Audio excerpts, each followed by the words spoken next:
अस्सलाम वालेकुम दोस्तों, आज मैं आपके लिए रमज़ान स्पेशल के लिए बहुत ही मज़ेदार से मीठे दही बड़े बनाने की रेसिपी लाई हूँ। आज मैं आपके लिए कराची के बहुत ही मशहूर फ्रेस्को के दही बड़े बनाने की रेसिपी लाई हूँ। आज मैं आपको बिल्कुल ओरिजिनल ऑथेंटिक तरीका बताऊँगी कि जो टेस्ट आपको वहाँ का मिलता है ना, वही सेम रिज़ल्ट आपको घर पे भी मिलेगा।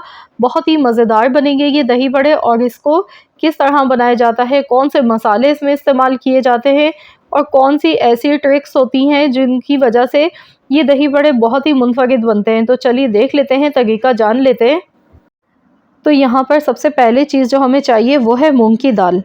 मूंग की दाल का आटा भी वैसे तो चक्की से मिल जाता है, तो बेस्ट है अगर आप ले लेते हैं।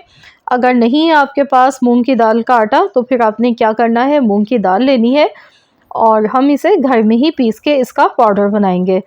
तो यहाँ पर मैंने 1 कप मूंग की दाल ली है। इसे वॉश कर लिया था, वॉश करने के बाद मैंने ड्राई कर लिया अच्छी तरह से। तो ये देखिए मुकम्मल तौर पे दाल हमारी बिल्कुल एकदम ड्राई हो चुकी है। अब हम इसे मिक्सी के जार में डालेंगे और इसका एक फ़ाइन सा पाउडर बना लेंगे। खूब अच्छी तरह से बारीक पीस के आपने पाउडर इसका बनाना है। तो यहाँ पर देखिए मैंने इसका पाउडर बना लिया है। ये देखें, इस तरह से मैं आपको दिखा देती हूँ।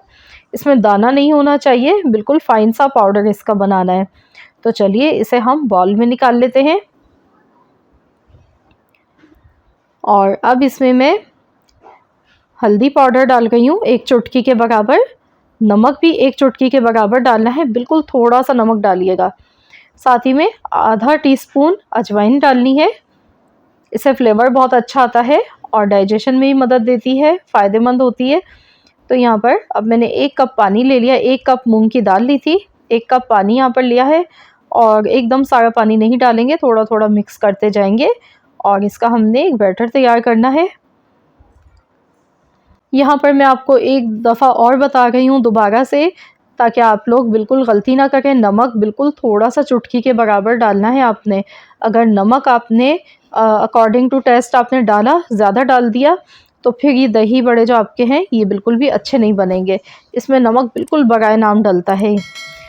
तो यहाँ पर देखिए खूब अच्छी तरह इसे फेंटना है। मैंने इसे खूब अच्छी तरह फेंट लिया है 2 से 3 मिनट तक। अब मैं इसे ढककर रख देती हूँ 10 मिनट के लिए। 10 मिनट के लिए हमने इसे रेस्ट देना है।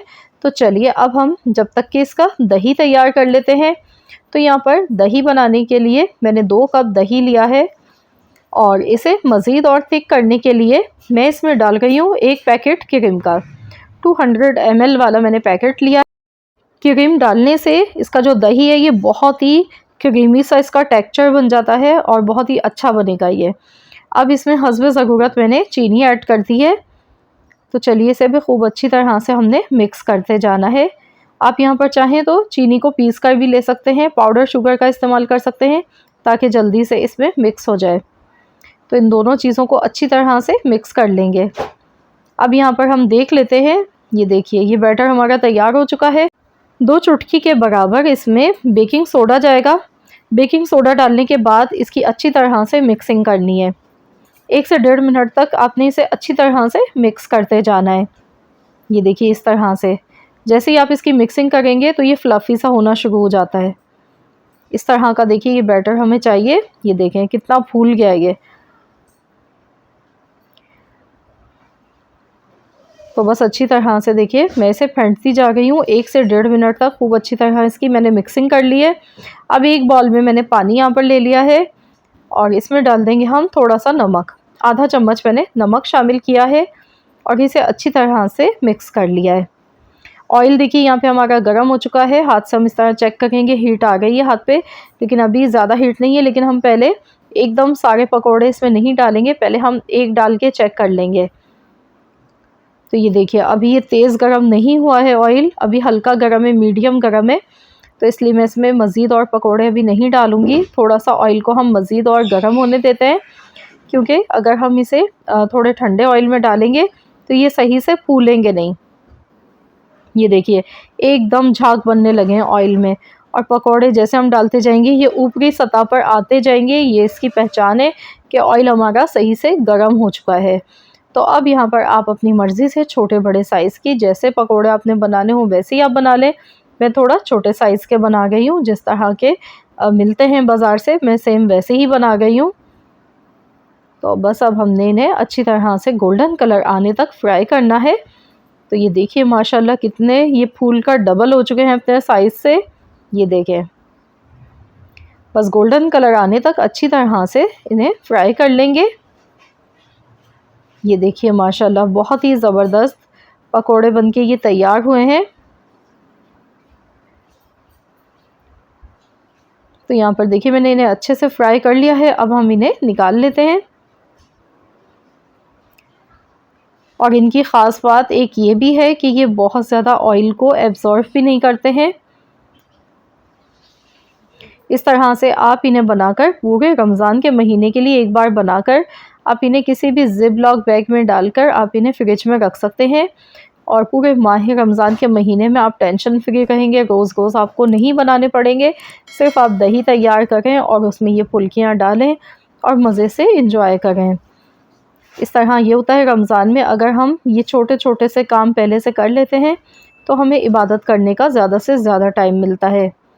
तो आगे भी इंशाअल्लाह ताला मैं रमज़ान के हवाले से एक बहुत ही ज़बरदस्त वीडियो लेकर आने वाली हूँ, जो कि मैं इंशाअल्लाह ताला 1-2 दिन में अपलोड कर दूँगी। उसमें मैं आपको पूरी रमज़ान की तैयारी बताऊँगी कि क्या-क्या ऐसे काम हैं जो हमें पहले से कर लेने चाहिए। जो छोटे-छोटे किचन के काम हैं ना, वो सारे आपको बताऊँगी। तो यहाँ पर देखिए इन्हें भी मैं अच्छी तरह से फ्राई कर गई हूँ। ये देखिए कितना प्यारा सा कलर आया है। तो यहाँ पर हम इन्हें भी निकाल लेते हैं। तो यहाँ पर देखिए हमारे ये सारे भल्ले बन के तैयार हो चुके हैं। इन्हें मैंने पानी में डाल दिया है। तो यहाँ पर 15 मिनट के लिए इनको पानी में रहने देंगे। उसके बाद हम इन्हें निकाल लेंगे। पानी इनका जितना भी है इस तरह हाथ से दबाएंगे और प्लेट में हम इन्हें रखते जाएंगे। तो चलिए अब मैं आपको बता देती हूँ किस तरह से हमने ये प्लेट बना के तैयार करनी है। हमने क्या करना है, ऊपर से ये दही डालना है। कितना क्रीमी मज़ेदार सा दही देखिए बन के तैयार हुआ है। और मिठास इसमें थोड़ी सी ज़्यादा ही जाती है, ताकि ये दही इसका मीठा मीठा मज़ेदार सा लगता है इस तरह से। अगर आप बहुत हल्का मीठा डालेंगे ना तो फिर आपको मज़ा नहीं आएगा इनको खाने का। ऊपर से मेरा ये होममेड घर का बना हुआ दही बड़े का मसाला है, जिसकी रेसिपी मैं काफ़ी कुछ दिन पहले मैंने अपलोड की है अपने चैनल पर। मेरे ख़्याल में शायद 10 से 12 दिन हो चुके हैं। तो आपने अगर नहीं देखी है तो आप लोग देख लीजिएगा। और साथ ही में ये जो इमली की चटनी मैं ऊपर से डाल गई हूँ, ये भी मेरी होममेड है। इसकी रेसिपी भी मैं अपने चैनल पर आप लोगों को दे चुकी हूँ। अगर आपने नहीं देखी है तो आप मेरे चैनल पर जाकर देख लीजिएगा। बहुत काम आने वाली है ये चटनी भी, ये चाट मसाला भी। तो यहाँ पर स्टिक से थोड़ा सा मैंने इसे डिज़ाइन दे दिया है इस तरह से। तो देखिए देखते ही मुंह में पानी आ रहा होगा, दिल ललचा रहा होगा कि बस इसको उठाकर खा लें। इतने मज़े के ये बने हैं, बिलीव मी आप यकीन नहीं करेंगे, वाकई में बहुत ही मज़ेदार दही बड़े इस तरह से बन के तैयार होते हैं। तो ज़रूर आप लोग इस तरह से ये रेसिपी बनाकर ट्राई कीजिएगा। इसके जो मसाले हैं और जो इसके भल्ले हैं इतने मज़े के, इतने शानदार बनते हैं ना कि आप यकीन नहीं कर पाएंगे कि आपने घर पर इतने मज़े के बनाए हैं ये। तो इसी तरह से आप भी सेम यही मसाले यूज़ करते हुए सेम रेसिपी को फॉलो कीजिएगा। इंशाअल्लाह ताला आप सबको ये रेसिपी बेहद पसंद आने वाली है। तो यहाँ पर रेसिपी अच्छी लगी तो प्लीज़ इस वीडियो को लाइक कर दीजिएगा, शेयर कर दीजिएगा अपने दोस्तों के साथ, फैमिली मेम्बर्स के साथ। चैनल पर नए हैं तो चैनल को सब्सक्राइब कर लें। मिलते हैं इंशाअल्लाह ताला नेक्स्ट रेसिपी के साथ। तो जब तक के लिए अल्लाह हाफ़िज़।